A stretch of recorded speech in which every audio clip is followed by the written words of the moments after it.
Get started. So good morning, everyone. Welcome to this Workforce Wednesday webinar. My name is Kirsten Bayer. Let me turn my camera on so you can see me all. So good morning. I'm kind of multitasking. I am at an event today. So I'm doing this and stepping out just to do this Workforce Wednesday webinar for all of you. Get my handy dandy Zoom background on there. So I am talking into headphones, so hopefully you can hear me okay. Please type in the chat and let me know if you cannot. So let me go ahead and open that chat for everyone. Make sure that everyone can participate in that. Okay, so thank you for joining us for this Workforce Wednesday webinar. Again, my name is Kirsten Bayer, and I am the Assistant Director of Communications at the Illinois Center for Specialized Professional Support. And today we are going to be discussing finding our voice and best practices on public speaking, as well as going over some management techniques to better help you prepare for public speaking events in the future. So again, like I said, my name is Kirsten Bayer. I've been with the Illinois Center for Specialized Professional Support at Illinois State University now for about 4.5 years, going on 5.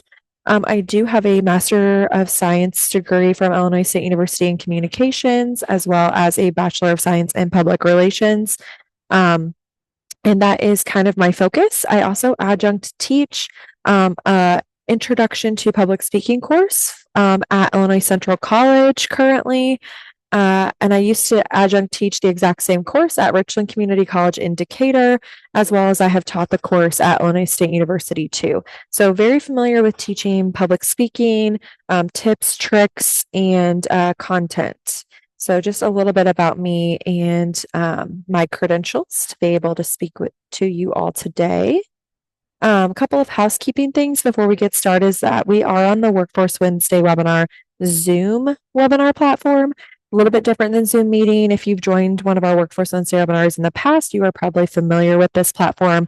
The biggest difference is that you as an attendee do not have the ability to unmute yourself or turn on your video camera. So it's a little bit more of a presenter audience format as opposed to a collaborative format like Zoom meeting is. But I do encourage your participation as an attendee. There's still multiple ways that you can participate. You can feel free to type in the chat with any comments or questions. There will be participation opportunities throughout today's webinar, so you can feel free to post in the chat to participate as well. Or you can type a question in the Q&A box if you want to use that and utilize that function. You can also raise your hand on your Zoom virtual toolbar, and I am happy to unmute you if you would like to have a discussion or ask a question live. I am happy and I welcome that. Happy to do that. So that's kind of the housekeeping. Today's webinar is going to be recorded. We will have that up on our Illinois Workforce Academy website, as well as Illinois WorkNet puts it on their website if you would like to reference back to it in any capacity. The presentation slide deck from today, as well as the recording, will be uploaded for you, and any resources that we talk about today will also be housed there as well.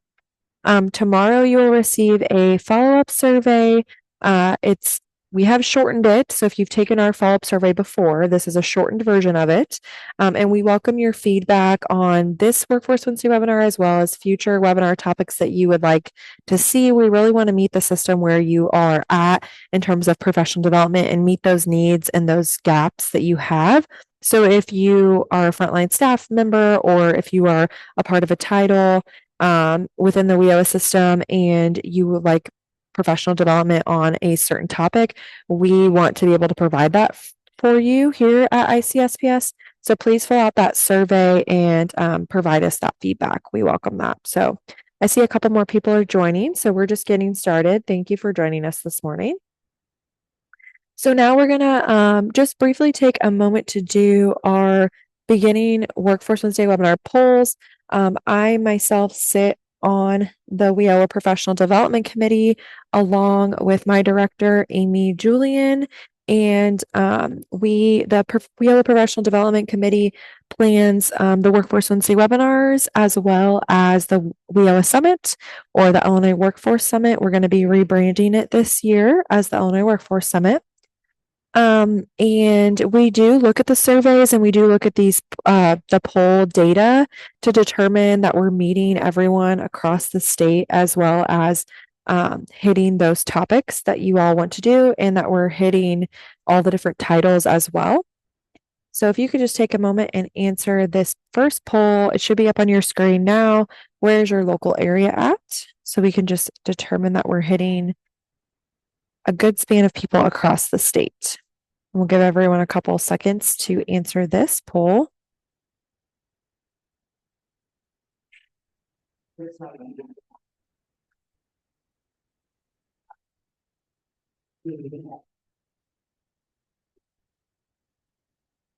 Okay, I see that about 78% of people have participated. So I'm going to end the poll, share the results. Looks like we have even a couple people that are statewide and a good span across Chicago, Northern Illinois, Central, and Southern. So thank you for participating in that. The next poll is just which partner do you best represent? So I'm going to go ahead and launch that for you all. And if you could go ahead and answer that, if you best represent Title 1, 2, 3, or 4, or if you best represent an other WIOA partner or stakeholder, or a state or local workforce innovation board member.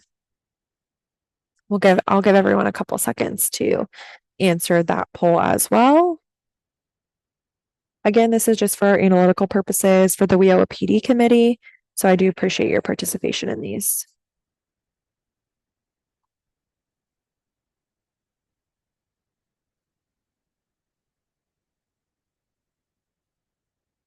Couple more seconds. Okay, looks like about 73% of people, 75% now, 78 now. Awesome, have participated. So I'm going to go ahead and end that and share the results. Looks like we have 38% of you from Title 1, 19% from Title 2, a couple, 19% from Title 3, and a couple people from Title 4, and other WIO partners and stakeholders as well. So that's great. I'm glad to see that we're hitting all the titles and outside of the titles as well. So thank you. And you might have thought that you were about to be done with polling, but you're not, psych. So the first thing we're going to start off with content today is a poll, just so I can kind of gauge where we are at. So let me find it here to go ahead and launch it.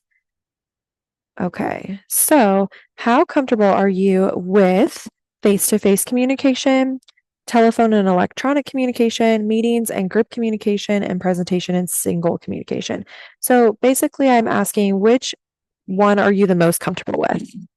So which one are you the most comfortable with? Are you most comfortable with face-to-face communication, telephone and electronic communication, whether that's emailing, or even electronic communication can be Zoom meetings now, or WebEx meetings. I know a lot of the titles use WebEx, or a different webinar platform as well, or meeting platform, whether it's like Microsoft Teams. Do you like face-to-face meetings and group communication the best? Are you most comfortable with that? Or are you most comfortable with presenting in single communication? So face-to-face communication would just be like one-on-one. Meetings and group communication is within a group or meetings. So I'll give everyone a little bit longer to answer this. Try to get some more participation.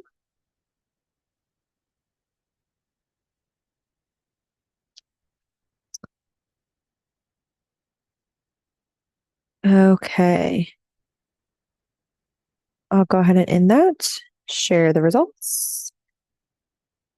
Okay, so looks like about 44% of you are most comfortable with face-to-face communication or one-on-one. 39% are most comfortable with telephone or electronic communication.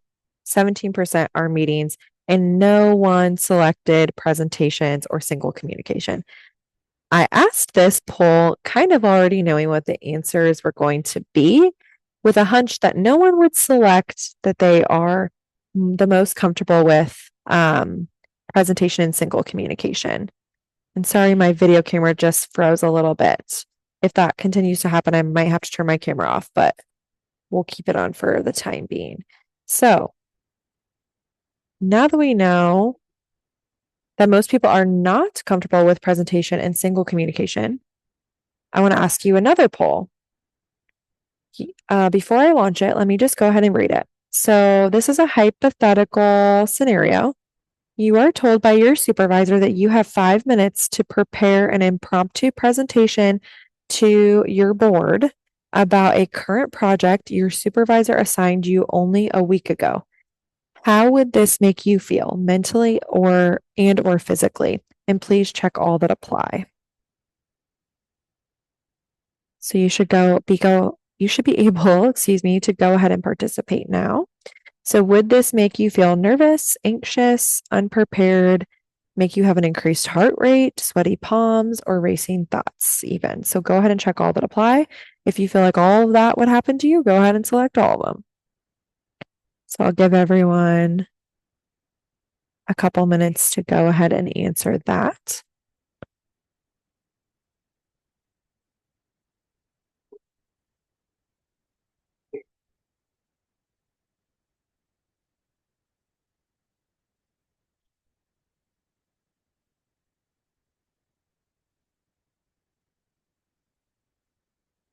Okay, I'm going to go ahead and end that poll. Share the results. Looks like pretty much everybody selected multiple of them. So we have lots of nerves, lots of anxiousness, lots of feeling unprepared. Obviously, you only got this project a week ago, right? Increased heart rate happens to a lot of us, sweaty palms, definitely racing thoughts. This would not be an ideal scenario, right? Would not want to participate in this. And hopefully your supervisors have never done this to you. But I have a feeling that situations like this happen more often than we probably would like them to. And so this brings me into talking about our first topic, which is known as communication apprehension.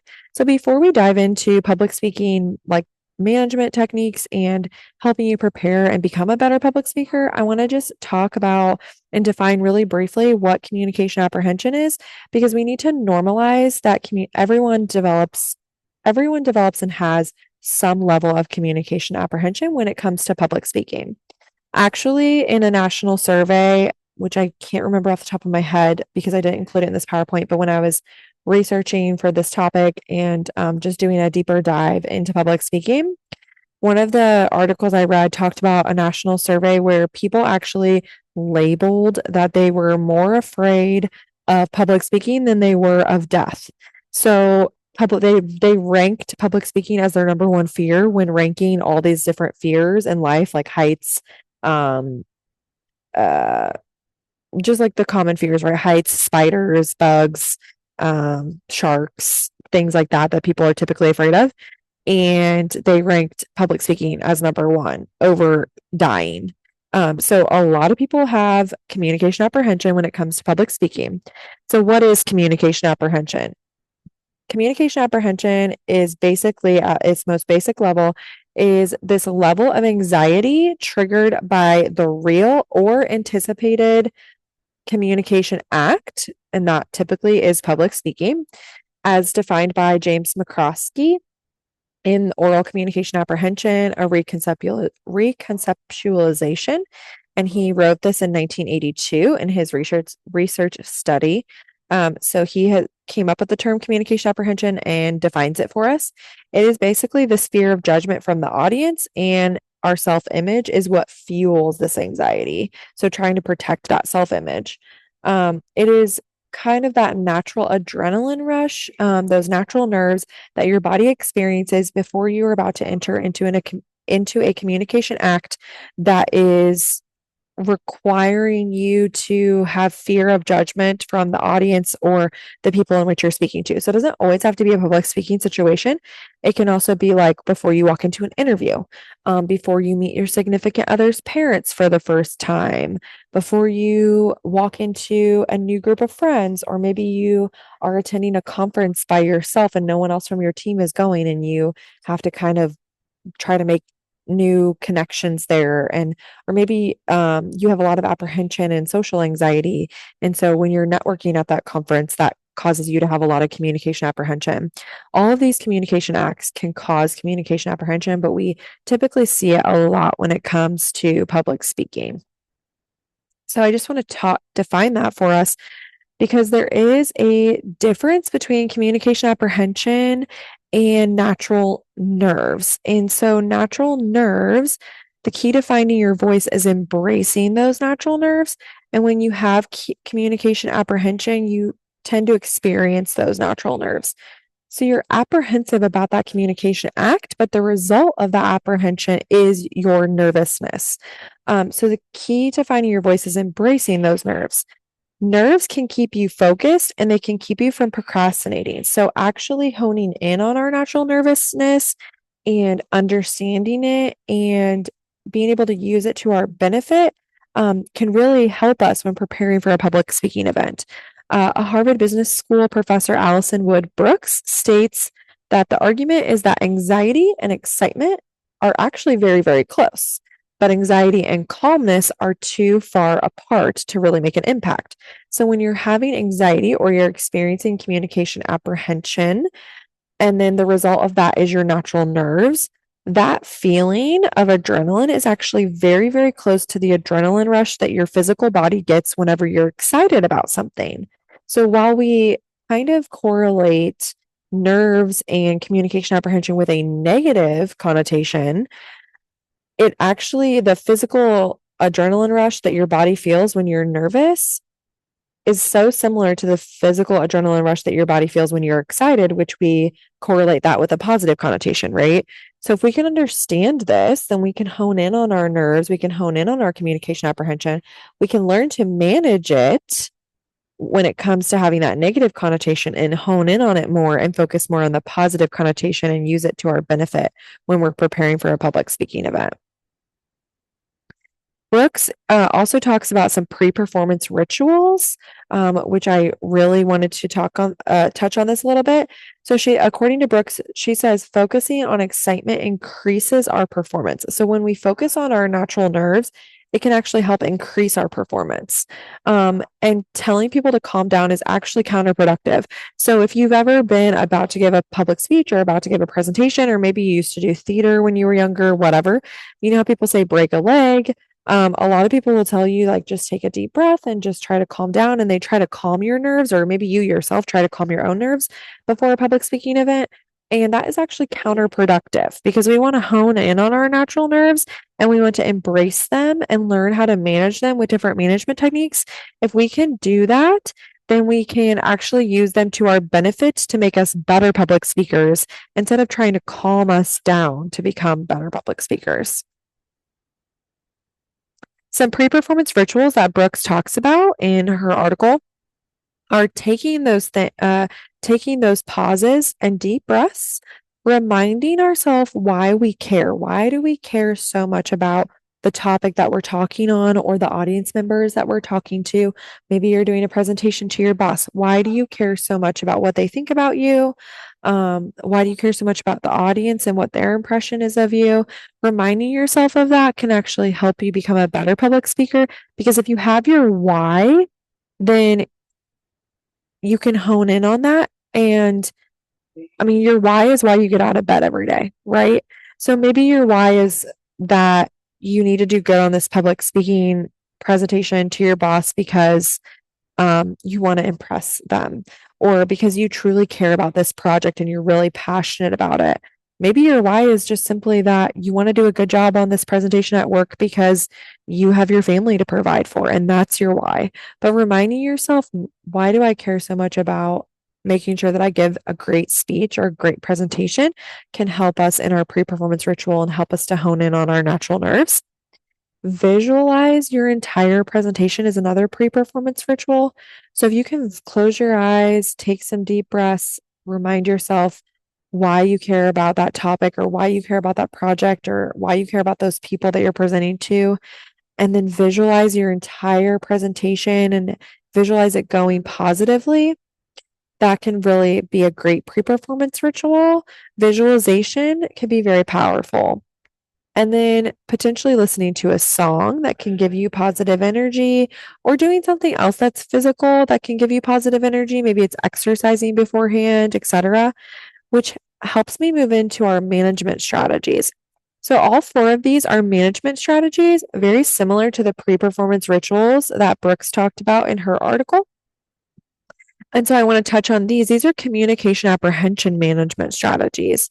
So these are things that you can physically do or mentally do to prepare yourself to alleviate or manage your communication apprehension whenever you are going into or have a public speaking event that's coming up.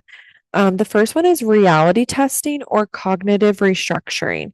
So this is where you would test the reality of your most negative thought. So when we have natural nerves or we're having communication apprehension about a topic, we tend to kind of overanalyze or have anxiety about one particular thing. And it usually ends up being our worst fear, right? So what is your worst fear that could happen to you during your public speaking event? Maybe it's that your mind goes completely blank. Maybe it is that your presentation, your PowerPoint slides don't work, your technology doesn't work. So whatever your worst fear is, you're going to take that and you're going to restructure it. So that's why it's also called, it's these two terms are synonymous, reality testing or cognitive restructuring, same thing. You're going to take that cognitive thought, that cognitive worst fear, and you're going to restructure it. And then you're going to test the reality of that negative thing happening. So cognitive restructuring is taking that cognitive thought and restructuring it, testing the reality of that negative thing happening and how realistic is that that's actually going to happen. So let's say my worst fear, for example, is that my technology doesn't work right when I go to give my presentation. So I'm going to test the reality of that happening. Well, the reality of that happening is that probably very low because I have done skills training, which we're going to define in a little bit, to ensure that my technology is going to work. I've double checked that it's going to work. I've gone to the presentation place that I'm presenting. I've tested the computer. I've tested the slideshow, made sure that my clicker is going to work beforehand, all before my presentation. I've backed up my slide deck on not only my computer, but also my Microsoft Teams OneDrive or whatever it is that you use for your hard drive system. And then I've also backed it up on a USB drive. So I know that I have my slides no matter what. I'm bringing my work laptop, but I'm also going to rent a presentation laptop from technology offices. I don't know if the titles, if you and your state agencies have that capacity, but here at ISU, we have that capacity. We can check out, I don't want to say rent because we don't pay for it, but check out a presentation laptop from our technology department whenever we have a presentation. And then we'll also bring our work laptops as well. So maybe you test it with both of those. So you're doing things in place to prepare for that negative thought to not happen, right? You're trying to alleviate the chances of that actual worst fear happening. And so you know that you've already done all this. You know that you've tested everything. You've tested your technology. So the reality that happens where your technology doesn't work is very low. So that can help to alleviate some of that communication apprehension. Selective relaxation, or otherwise known as systematic desensitization, is where you do something physical. So similar to Brooke's pre-performance ritual where she talks about listening to a song to calm you down. This is where you select to do something physically that helps you to relax or get your mind off of the communication apprehension. So examples of this can be like physical exercise, going on a run, taking your dog on a walk, maybe watching an episode of your favorite TV show, maybe listening to a song to help you calm down. It can be something as simple as taking those big, deep breaths where you take a deep breath, hold for 3 seconds, exhale for 3 seconds, inhale for 3 seconds, exhale for 3 seconds. So those really big, deep breaths that can help alleviate your communication apprehension by doing those physical things to kind of get your mind off of the communication apprehension and the nerves that you're experiencing. The third management strategy is visualization. So this is where you simply visualize that positive outcomes. You visualize everyone in the audience clapping, everyone participating, your technology is working perfectly, your boss gives you a big pat on the back after your presentation, is just so proud of you for doing so well. You're having this positive visualization, very similar to manifesting, if you're familiar with that tactic. And so you can do this to help. A visualization can be very powerful, like I said, and Brooks also talked about this as one of her pre-performance rituals before a public speaking event. And so visualizing that positive outcome can help alleviate some of that communication apprehension you might be experiencing before a public speaking event, as well as skills training. Skills training, I think, is the most useful in alleviating communication apprehension because, in my personal opinion, you can never be too prepared for a public speaking event. One thing that I always do before any public speaking event is that I create an outline for myself. I have an outline already created, that template that I'd be happy to share with any of you if you are interested, as a resource, where it includes things like an attention getter for your introduction, a relevancy statement, a credibility statement, like telling your audience why you're credible to speak on this topic. You'll notice that I even did that today. A relevancy statement is why your audience should care about this topic. I did that today as well. So I use this outline to kind of just help me prepare for any public speaking event that I'm going into, any presentation. And this is what's known as skills training. Practicing your presentation before you end up presenting it is also skills training. PowerPoint has a great feature where you can time yourself. You can also record yourself on PowerPoint presenting, and it'll record your audio, and then you can listen back to it. You can get on a Zoom or get on a WebEx and record yourself presenting by yourself, and then watch it back to make sure that you're, avoiding filler words like or like.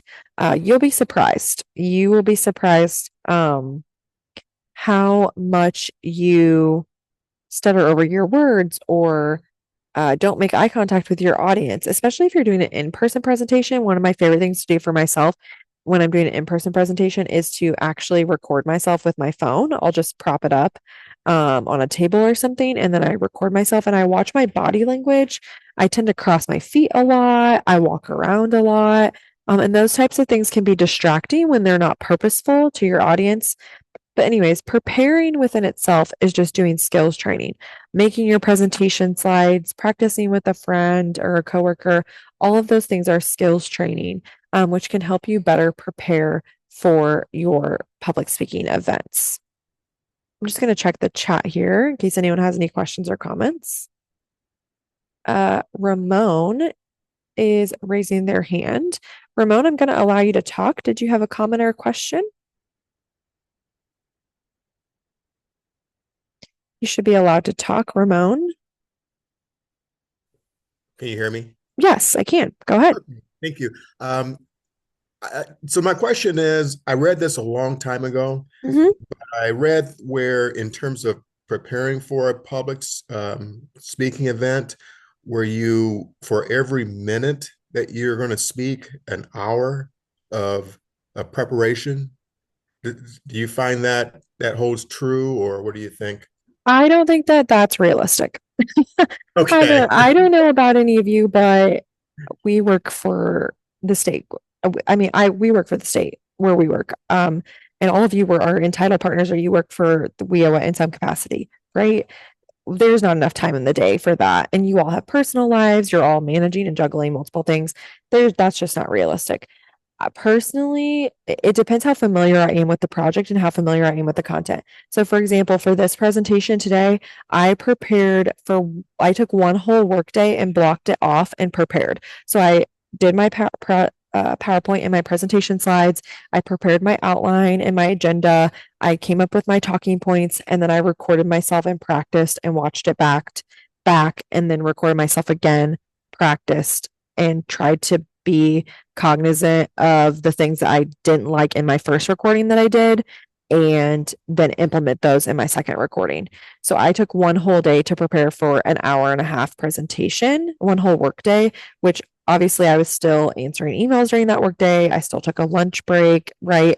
But my main project focus for that day was this presentation. To me, that's realistic, but I'm also very familiar with this content.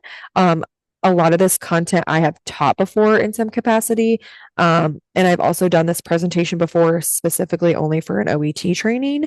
So I was very familiar with this, and also I public speak a lot for my position. So I'm comfortable public speaking. So it kind of depends on your comfortability level, how much communication apprehension you have. But I would say for every minute you speak, having an hour, that would be 90 hours to prepare for a webinar today, like what I'm doing Yeah. right now.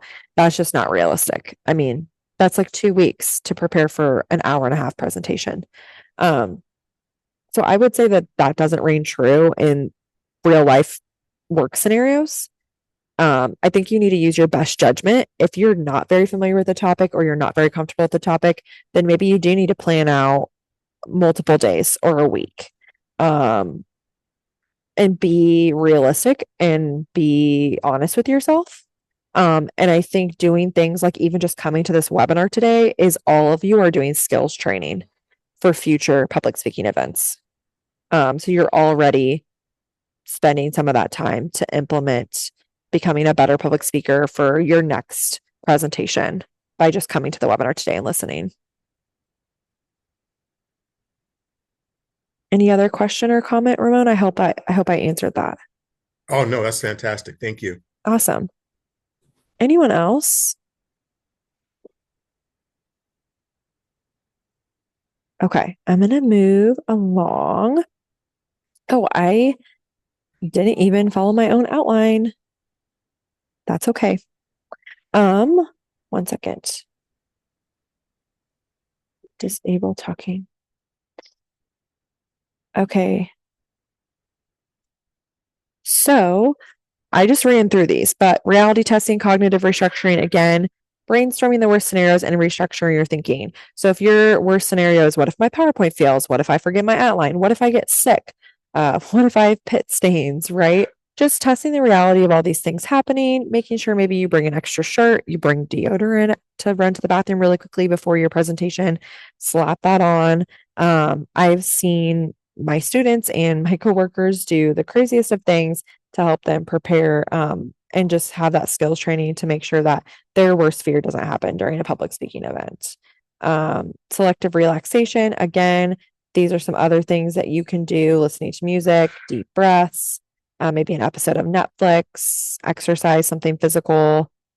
Visualization, again, visualize yourself giving a great speech with confidence and authenticity.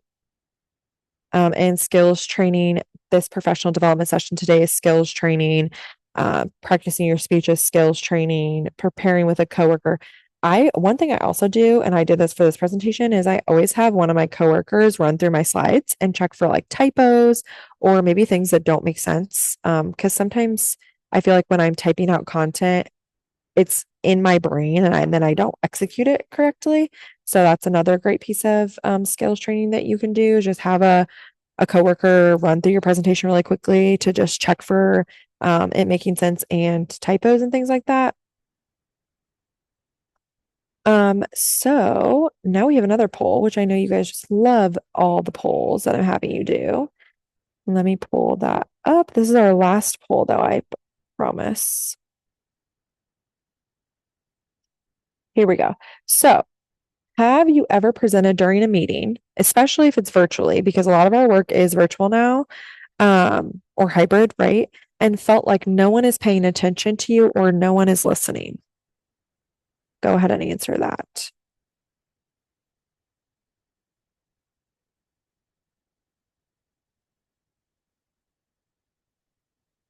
And Ramon, I'm just going to lower your hand. So that way, if you have a question again, you can raise it again. And I know that you have another question.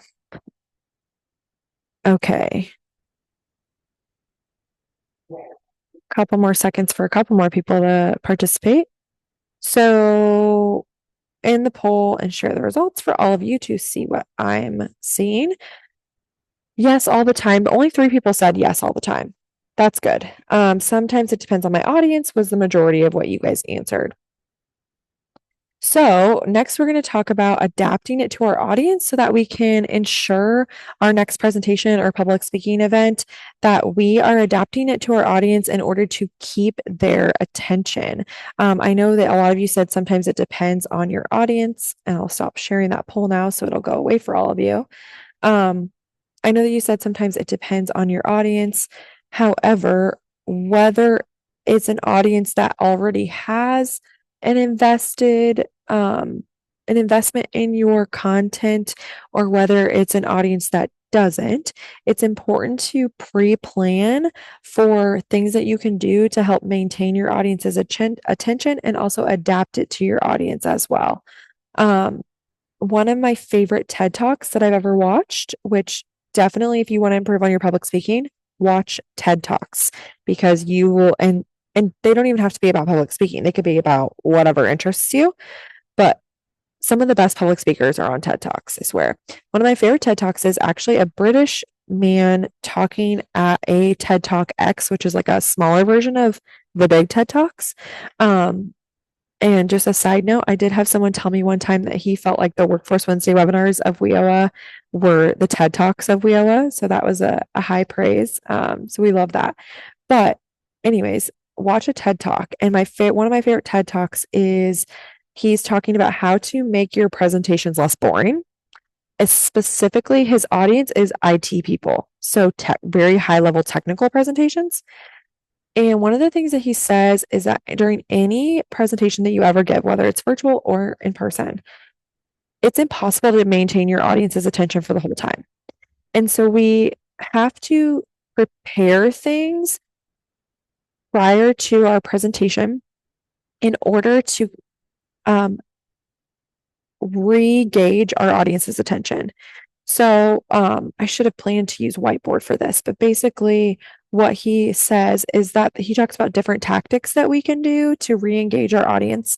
One of the tactics that he says is to ask questions. So that's why I planned all these polls in our webinar today to ask questions, because not only is it helping you stay engaged, helping you pay attention to today, and helping you like it gets your attention back on track. If like, let's say you had an email pop up and you got distracted. And that happens to me all the time when I'm listening to a presentation or professional development. Me pre-planning those questions helps to re-engage you. And so he actually, in the TED Talks, he draws a chart where you have your audience's attention span versus the time that you're talking. And we see that when we first start talking, we have our audience's attention, but then it kind of dips down, right? It plummets. So we need to do things to raise it back up. And then it'll plummet again. And then we need to raise it again. And it'll plummet again. And we need to raise it again. So we need to have things planned throughout our presentation, whether it's vocally with our voice or engagement activities, asking questions, telling stories is another tactic that he talks about.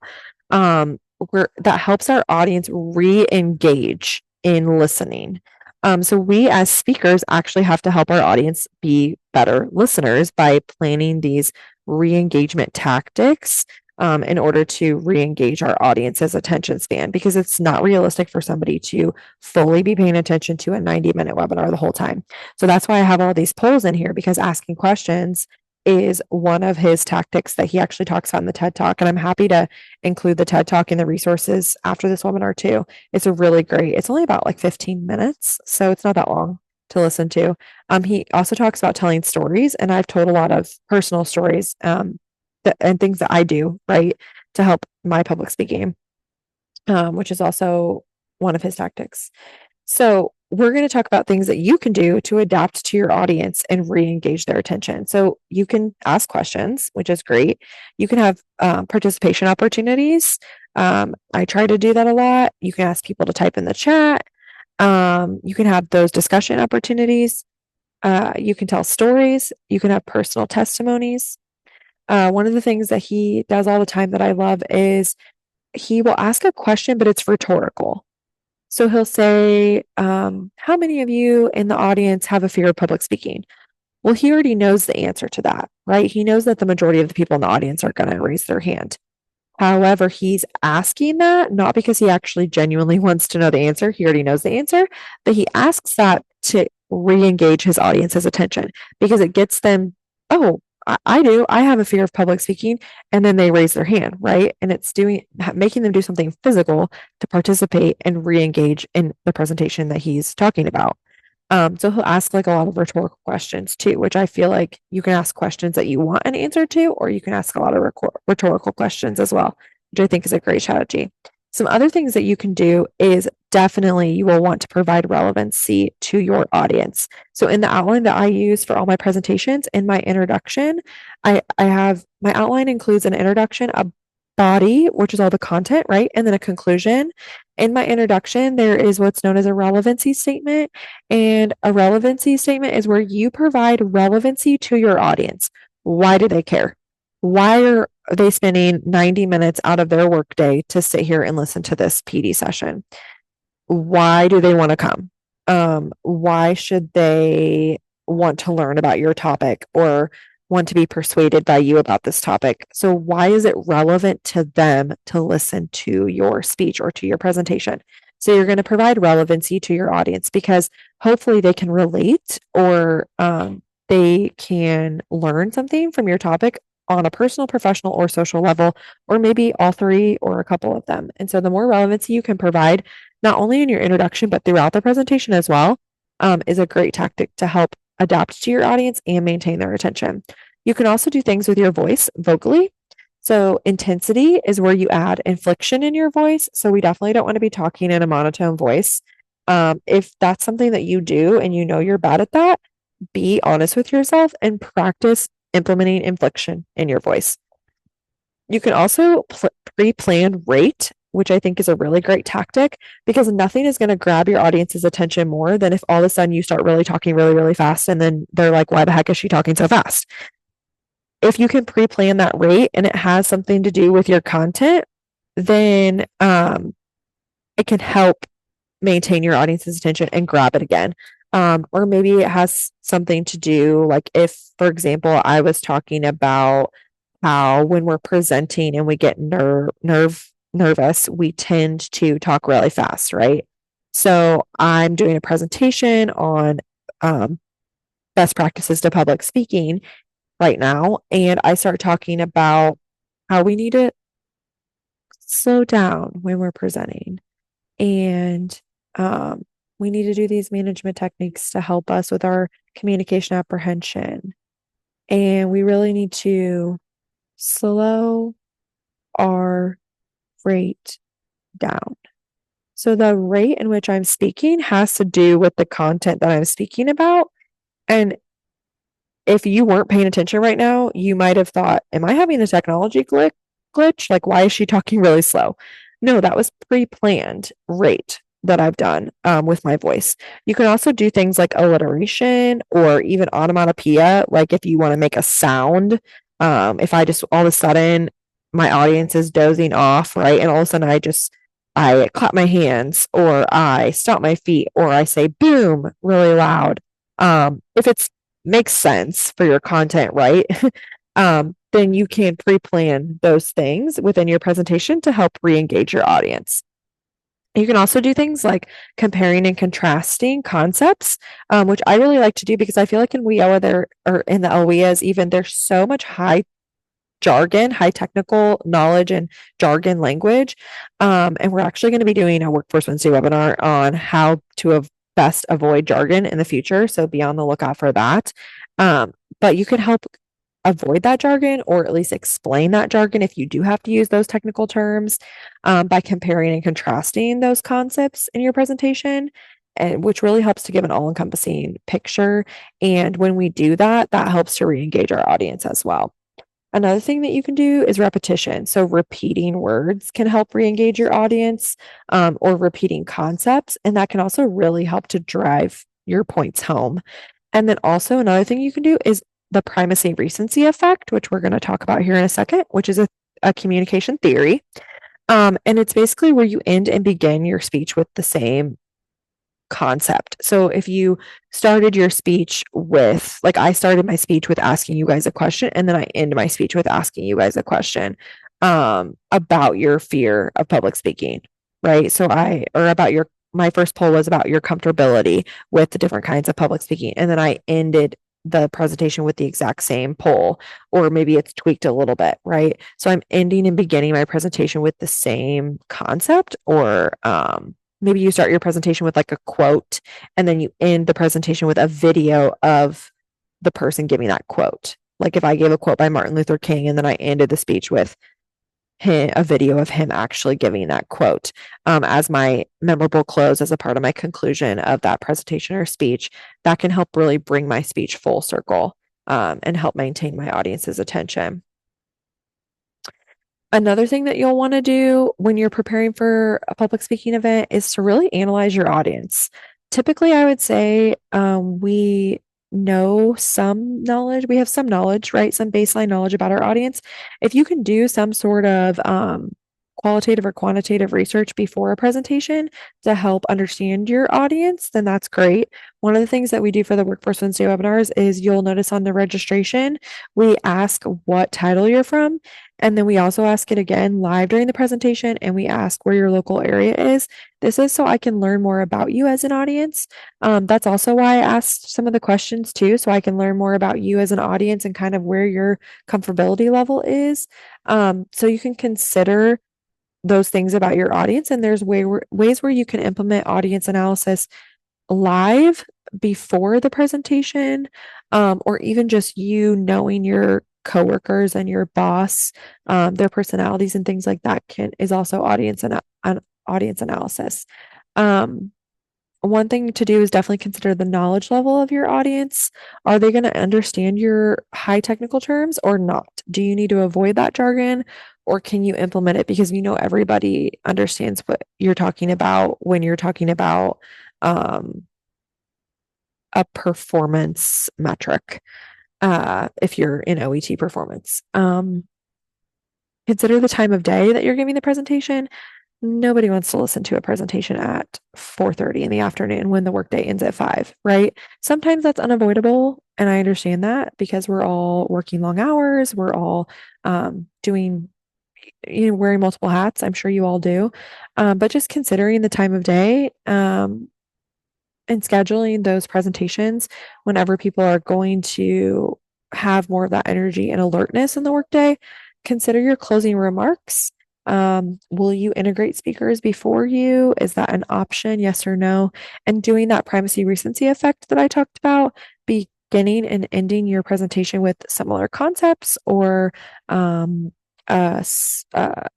similar concepts or the same concept even, or the same engagement tactic even can help.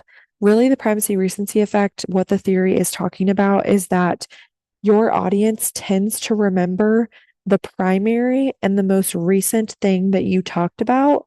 So if you really want to drive home a point, or you really want to make sure that your audience leaves this presentation remembering this one thing, it's a really good tactic, not only to keep your audience's attention, but also to make sure you get your point across when you start and end with that exact same point. And the primacy recency effect is a theory, a communication theory that proves that your audience tends to remember the primary, the very first thing that you say, and the recency, the last thing, the most recent thing that they hear you say, the most when they leave your presentation. You also want to consider your audience's makeup and perspective. So their diversity, their position level, their gender or gender identity, their affiliations, their values, beliefs, and attitudes. The more you can know about your audience, the more you can tailor your presentation to them. If you adapt your speech to reflect areas of common concern, your audience's likelihood that they will give you a fair hearing and that they will keep their attention will heighten, right? It's just as much your responsibility as the presenter to help your audience listen as it is their responsibility to listen. And I think a lot of presenters don't think about that, right? But I think that it is just as much your responsibility to help your audience be good listeners by implementing those re-engagement strategies and doing an audience analysis to really understand your audience. Also, be audience centered, use empathy when your words or your topics or concepts resonate, your audience will become more engaged. That's why I think telling stories or giving personal testimonies is a really great public speaking tactic, and strategy, because it helps your audience relate to you. And it helps you humanize you, especially if you're in leadership. This is a great tactic if you're in leadership or management and you're giving a presentation to your team. If the more you can tell personal testimonies and stories about yourself and humanize yourself, or even humanize the project or the topic, and be empathetic, your audience will become more engaged. When you're analyzing your audience, you definitely want to have a game plan. So here's like some things that you can like almost like a checklist that you can make sure that you do before your next presentation. I need to check off, have I considered the demographic factors of my audience and strategize the best approach for my speech? Do I have a good understanding of my audience's values, beliefs, and attitudes toward my topic and my audience's perception of me as the speaker? If my audience doesn't know me at all, right, then maybe you need to establish more credibility. Maybe you need to pre-plan that you're going to give all your credentials, right? I'm not telling you to just blurt out your whole resume, right? But really giving your credentials as to why you are the expert on your topic or why you're the expert in order to teach them on this topic. But if your audience already knows your credentials, then maybe you can just do a brief introduction for your credibility statement. So pre-planning that. And then I understand the purpose of my presentation and I know what my audience expects of me. Do you truly understand the purpose of your presentation? What is the purpose? And making sure that you execute that. Because sometimes I feel like in the workforce, we give presentations just for the sake of giving presentations. And that is not something we want to do. We want to understand the purpose of our presentation and be able to implement that. Is your presentation informative? Is it persuasive? I would argue most of your presentations are probably informative. But the purpose of informative speaking is to teach. And we want to be able to inform and teach our audience to the best of our ability. How does your audience perceive you? We really want to give this some deep thought for your next presentation. What is your ethos level? Ethos is credibility. So what is your credibility level? There's initial, derived, and terminal credibility when we're giving a public speaking event. And our initial credibility is the credibility that we establish. Kind of think of like a first impression. So when you first meet someone, so your initial credibility is those initial credentials and introduction that you do before you start speaking. Derived credibility is the credibility that you have during the presentation. So making sure that you're prepared, making sure that you're organized, making sure that you follow your outline and your agenda, making sure that you practiced. All of these things help establish your derived credibility because you're not hip hopping around and you're not seeming unprepared to your audience. So your audience is like, okay, this person knows what they're talking about. This person is the expert. And they want to learn from you, right? So that's that derived credibility. And then your terminal credibility is what does your audience think of you after the presentation? What do they leave the presentation saying about you as the presenter? Do they say, oh, Kirsten is such an expert on public speaking. She did a great job. I'm going to follow up with her and email her about some of the things that she talked about because I want to learn more. And I know that she's a great teacher to help me increase my public speaking skills. Or are they going to say, this was a complete waste of my time. Why did I even attend this presentation? Kirsten had no idea what she was talking about. The presentation was extremely boring and I would not go to another presentation that this person is speaking at again. We don't want that, right? So we want to establish great initial, derived, and terminal credibility, which is our ethos. If you believe the audience doesn't acknowledge your authority or credibility to speak on a topic, say some work experiences into your presentation that qualify you to speak on that topic and relate your own experiences as well. That can help humanize you. And then what your audience thinks of you could change the way that they respond to your message. Your credentials and your reputation accompany you to the podium or accompany you to the Zoom meeting or accompany you to the WebEx meeting. What if you know audience members don't look favorably upon you? If you already have some riffraff maybe in your organization or you don't get along with somebody, whatever the situation may be, ask yourself, do they lack the information about you or have they received misinformation about you to make them think that way and have negative initial credibility about you? Maybe you can turn that around. Or do they have a legitimate reason for holding that judgment? And maybe you can turn that around as well by pre-planning your initial derived and terminal credibility within your presentation. Moving right along, any questions about credibility or analyzing your audience or re-engaging your audience before I continue?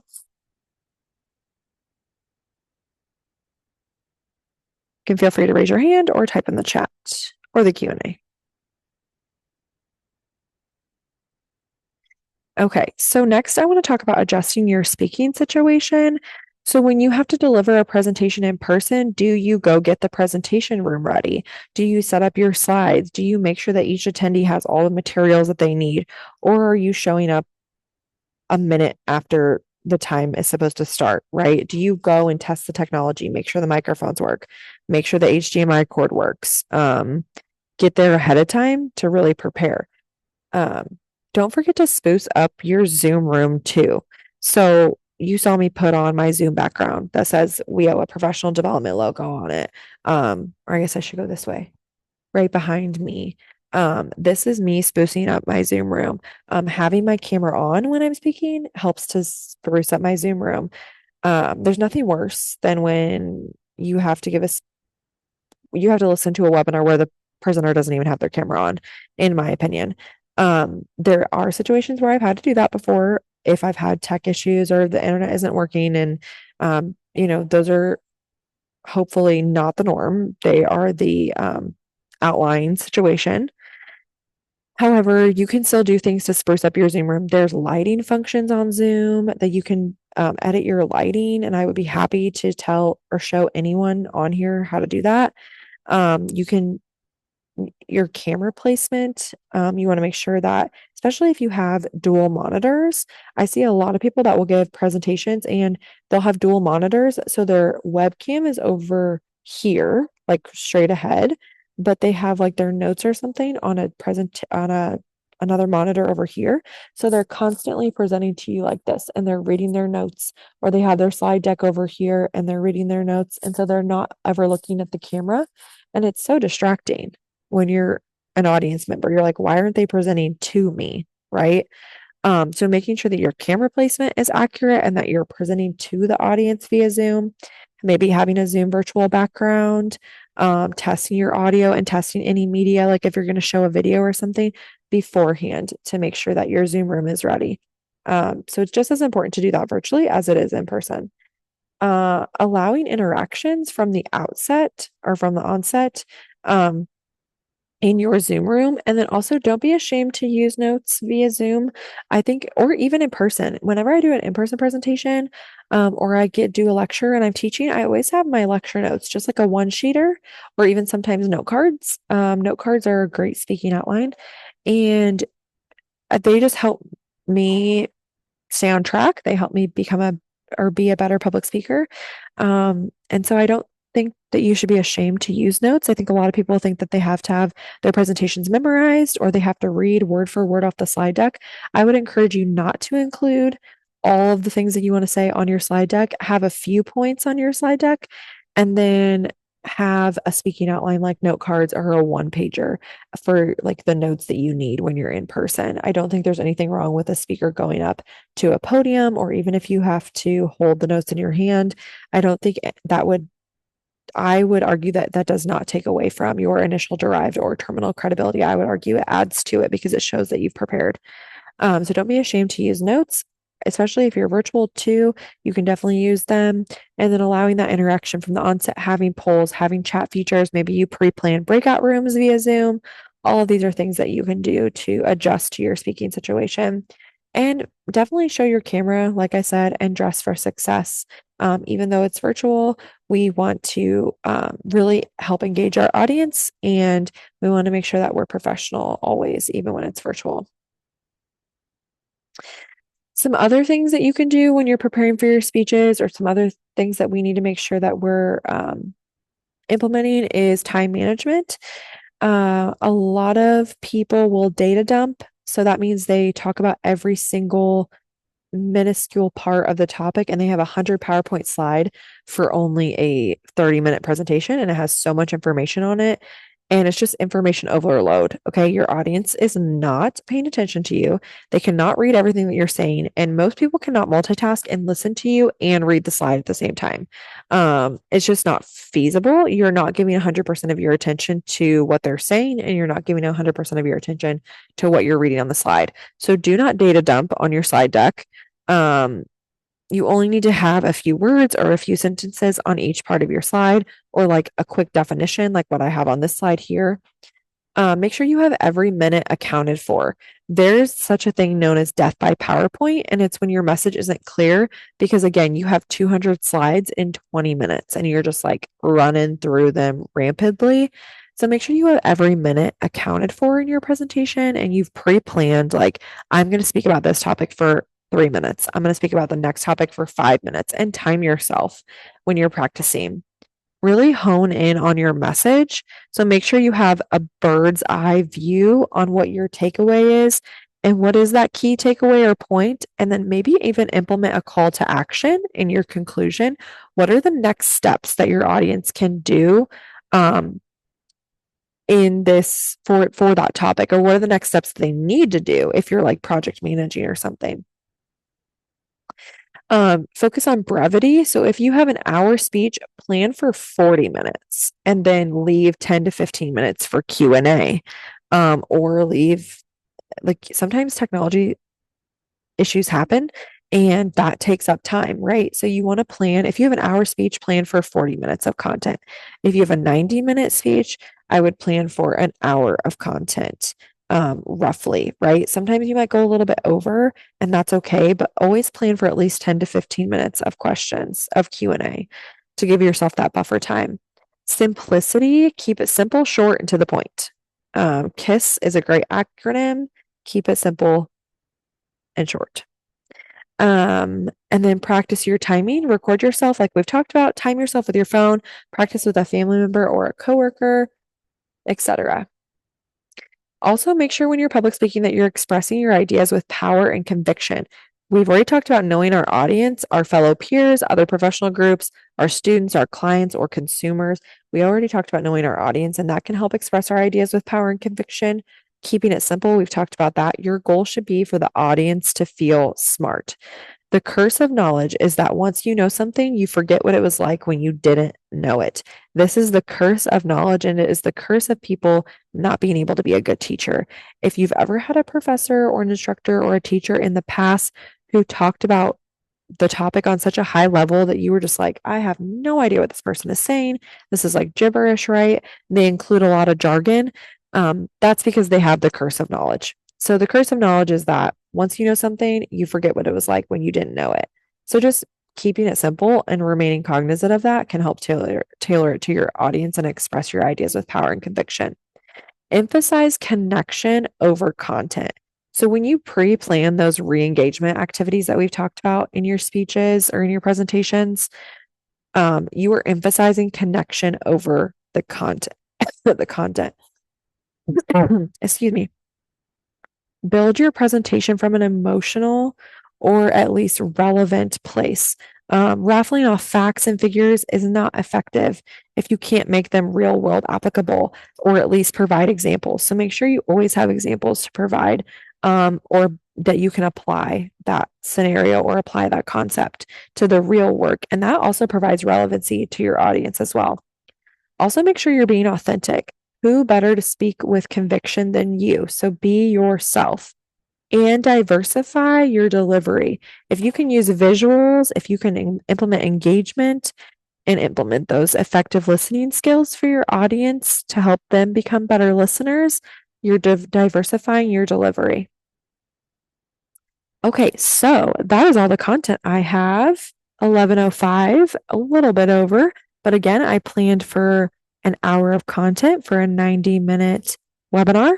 So I was 5 minutes over, so not too shabby if I do say so myself. Again, my name is Kirsten Bayer. I'm the Assistant Director of Communications at ICSPS, which is at Illinois State University. My email's on the screen if you want to reach out to me if you have any further questions or tips. And this is the time where we will pause for questions. So go ahead and feel free to type in the chat, raise your hand, type in the Q&A. While any of you are thinking for any questions or comments, I just want to reiterate that this webinar was recorded and will be on the Illinois Workforce Academy website. It will also be on illinoisworknet.com. You will receive a follow-up email tomorrow with a link to a follow-up survey and the URL link to the website where you can access the recording in the slide deck. excuse me. I'm also happy to put up the outline that I use for my presentations. If anyone's interested in that, please let me know. And I'm happy to also link that TED Talk too, because it's a great TED Talk if you're interested in hearing about it or listening to it. Like I said, I think it's only 15 minutes. Gloria is raising her hand. So, Gloria, I'm going to allow you to talk. Do you have a comment or a question? You should be able to go ahead and unmute yourself, Gloria.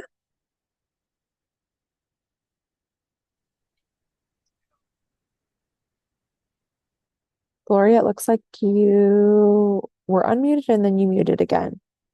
Did you have a question or comment, Gloria?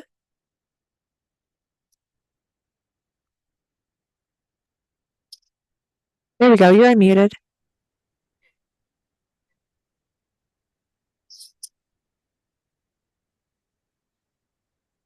Did you have a question, Gloria? Oh, you muted again. Okay, I'm not sure if you're doing this by accident or not, but no problem. I do see in the chat that Lacey put, please link the TED Talk. I absolutely will. And then Calvette Brown put in the Q&A that they are interested in the TED Talks, slides, and all the links. Okay, I will just include all the things. Absolutely. Anyone else have any comments or questions? And again, Gloria, you do. Oh, Gloria, you said, sorry, my mic is not working. Did you have a question or comment, Gloria? You can just type it in the chat and I'm happy to answer it.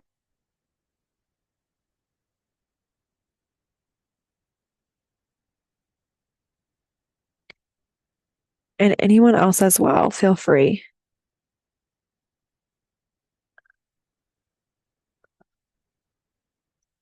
Thank you, Calvette. You said great job to me. Thank you. Lacey says, do you have a recommendation on number of slides per presentation? That's a great question. I don't have a recommendation on number of slides because I have a recommendation on timing. Okay. So if you have a 90-minute presentation, I would plan for an hour of content. Sometimes you have a slide that only has like an infographic on it or something, right? But then other times you have a slide that has a bunch of bullet points. And maybe you need to talk about the infographic for 10 minutes because it's a high level concept. And maybe you need to talk about the bullet point slide for 30 seconds. So I don't have the number of slides depends, right? Like I can't say, oh, if you're giving a 60-minute presentation, you should have 60 slides. I would say that you typically, I mean, that's a good like point of reference. If you do a 60-minute presentation, 60 slides, like a minute a slide, that's a good like starting point, I guess. But it really just depends on your content. Like, so for example, I planned an hour presentation. And how many slides did I have? I couldn't even tell you guys. Hold on one second. I had 25 slides for an hour presentation, right? But I knew that I was going to talk about things more and give examples more on each slide. So I didn't need 60 slides for my hour presentation because I had my speaking notes as well. And again, you don't want to have data dump. You don't want to have information overload. And you tend to have that when you just have like a ton of unnecessary slides. So I wouldn't create a slide just for the sake of creating a slide, or you know what I mean? That's why I love having an outline for my presentations because I actually do my outline first, then I create my PowerPoint slide off of my outline. And Joe, you put, could you link the outline template? I absolutely will. But that's why I like to do it that way because when I was making my outline for this, I knew that everything that I wanted to talk about, like all the examples that I gave about my personal testimony, I didn't need to include like my personal stories, a paragraph of what they were on a slide for you all so you could read it. I don't need to have a slide for that. I can just tell you about it, right? So I do think if you're a really someone who's just kind of starting off, developing public speaking skills and you don't feel like you're a good public speaker and you have a lot of communication apprehension about it, a good rule of thumb is like 60, like a minute per slide. But I don't want to put you in a box with saying that because it really depends on your content. I will, however, put you in a box by saying that if you have a 90-minute presentation, I would plan for an hour of content or like an hour and 10, 15. I mean, you could do an hour and 15 minutes of content. I would do an hour, a little bit over maybe. If you have an hour presentation, I would plan for 40 minutes of content. If you have a 30-minute presentation, I would plan for 15 to 20 minutes of content. Nobody's ever going to complain about you letting them out of a meeting early. I can tell you that right now. So if for some reason there's no questions, right? Okay, great. Everybody gets 20 minutes back to their day, or they get 10 minutes back to their day. Awesome. Nobody's ever going to complain about that. What they will complain about is whenever you have a 200 slide deck for an hour presentation and then you go over way over time, you don't get through all your content, you don't get your main point across because it's on slide 179 and you only got to slide 150, right? And it's just a lot of people think that it makes you sound more organized, like the more PowerPoint slides you have. It actually makes you less organized because I don't even know how people get through that much technical content. If you have a 200 slide deck presentation, you need more than one presentation to get through that. That is more than one topic that can be covered within one meeting or one public speaking event. Let me see. Okay, a lot of people are typing in the chat.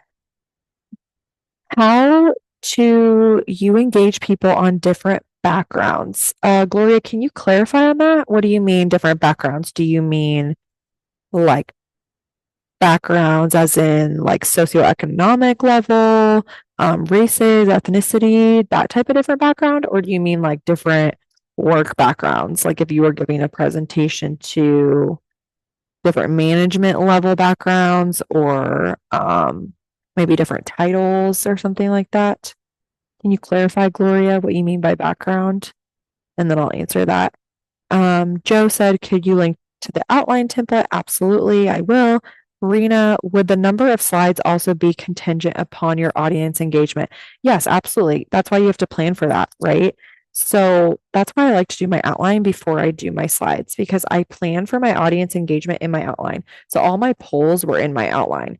Pausing for questions was in my outline. And I'll put like little time markers next to it too. Like I'll put like pause for questions 2 minutes. So if there was like a bunch of questions filtering in whenever I was pausing for questions, I only have 2 minutes planned, so I'm not going to be able to answer all of them, but maybe I would be able to answer a couple, which not only helps keep the audience engaged, but it keeps me on topic and keeps the flow of the presentation too. So yeah, I would definitely plan your audience engagement beforehand and then you can have a slide for it. Like I had a poll slide for each one of my polls, just to remind myself to launch the poll. But you don't necessarily even have to have a slide for them, for the polls or for your audience engagement if you want to pre-plan it. You could just have it on your speaking outline, on your notes or your note cards, whatever you use for a speaking outline. And when I say outline template, I'm talking about what's known as a preparation outline, which is basically like a written outline, written out exactly what I want to say, right? Like I have an introduction, a body, which is all my content, and then a conclusion. A speaking outline is just like my bullet points, like my notes. So I usually just use like a one pager, like a one-page document, or you can use note cards, whatever works for you. Lacey said makes sense. Okay, Gloria. You said how to engage people in different backgrounds, and by different backgrounds, you mean education level or different management. Strategies to engage people on different management levels. I think the engagement strategies that I talked about today, you can use on anyone with a different it doesn't necessarily matter what their management level is or what their education level is, because when you use the engagement tactics of telling your story, telling your personal testimonies, or examples of your story in your presentation, or when you are asking questions, whether they're rhetorical or you actually want to know the answer, you can do that on anyone who, it doesn't matter what management level or education level they have. If you're wanting to engage them together, right? Like if you were planning a presentation where you're like, how do I get these different management levels of people to work together and engage together. I think doing things like okay, so for example, I'm currently at a rapid response roundtable session in Bloomington, Illinois right now. And I stepped out just to do this Workforce Wednesday webinar. And one of the things that we did, because there's people from DCEO, there's people from the LWIAs, and there's a third group too, I forget. However, different management levels, right? Different parts of the state too. So how do we bring them all together and get them to work together and really collaborate? One of the things that we did is we started off the day with an icebreaker. I know icebreakers might seem silly, but honestly, they're really effective. It gets people talking, it gets people networking, gets people shaking each other's hands, and it kind of lightens the mood, gets people engaged. And my coworker, Elizabeth Yoder, is like the queen of icebreakers. If you need an icebreaker idea, she would be happy to share any of them with you. She broke people off into groups and then she had them basically kind of play like a version of telephone. Um, and I thought it was really creative and great. And she had prizes and stuff too, which is fun. I mean, you don't have to do that. But I think when you want to get people connecting that typically wouldn't connect because they're on different management levels, that you can do things like icebreakers, which can really help break those barriers of those management levels down. So that would be a great strategy to implement as well. Any other questions or comments?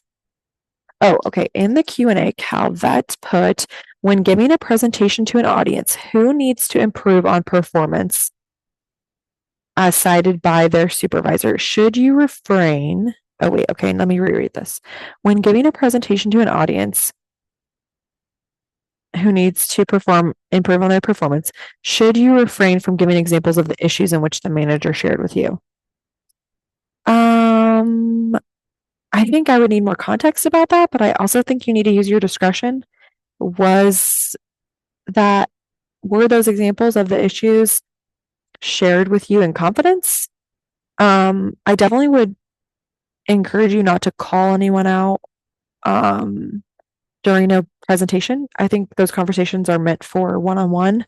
If that person needs to improve on performance, I think that that's a one-on-one conversation. I would never give an example intentionally to call out a situation in front of an audience. However, if you feel like maybe you're giving a presentation to your whole team or something, and you feel like everyone can improve on said performance, whatever that metric is, you could create another example, like a hypothetical example or a hypothetical scenario, in order to give that as a testimony or a story, in order to help teach them and encourage them to increase their performance or improve their performance on that topic. So I hope that helps. Calvet says, usually I try to search for commonalities and objectives. I research by asking an event organizer who is the audience and do they know the objective they have for attending the event before speaking. Yeah, I think that's great. And one of the things that I love about virtual presentations, or even sometimes we do this on our in-person like conferences and stuff, is that we have we have a registration form for our audience, and you obviously register for this Zoom session, right? And on the registration, you can ask those questions of, like, you could ask, what is your objective that you have for attending this event today? And then, like, I don't know how it is for WebEx, but for Zoom, you can export that and you can do like a short answer question too. So I could have put that on the registration for today, and then you can export that. And as the presenter, you can look at that data beforehand. So that's a really great way to do audience analysis before your presentation. So that's awesome. Great suggestion, Calvet. Okay, anyone else? Questions or comments? Feel free to type those in the chat. This is great. I love when we have high participation. That means you all are paying attention to me, which just makes me feel so awesome. Anything else? Okay, just to reiterate, this is being recorded. We will have the presentation and the recording available to you. I'll include that TED Talk in the outline as well for presentations that you can use on your next public speaking endeavor. And if you ever have questions or concerns or just like want to run something by me, I absolutely encourage that. And I will go ahead one second and share this slide again. This is my information. This is my email. So feel free to email me. And if there's no other questions or anything, I'm going to go ahead and close this out. Thank you so much for joining us today. Hopefully you found today's Workforce Wednesday webinar really valuable, and be on the lookout for some other upcoming topics. We have a really cool one on the scarcity mindset coming up on November 6th. We're going to have one about accessible presentations on October 30th. So make sure you register for that. If you're not signed up for our Workforce Wednesday webinar email listserv, you can sign up for that on our website. You can also email me and I can get you signed up. Thank you everyone for typing in the chat. And yeah, go ahead and log off if you're ready. Thank you so much. We're going to have one on accessible presentations on October 30th. The scarcity mindset. We're going to have a Workforce Wednesday webinar in December, I believe, on how to implement and improve boundaries in the workplace, which I think is everybody needs help with. So definitely be on the lookout for those future Workforce Wednesday webinar topics. Thank you so much, everyone. Have a great rest of your Wednesday.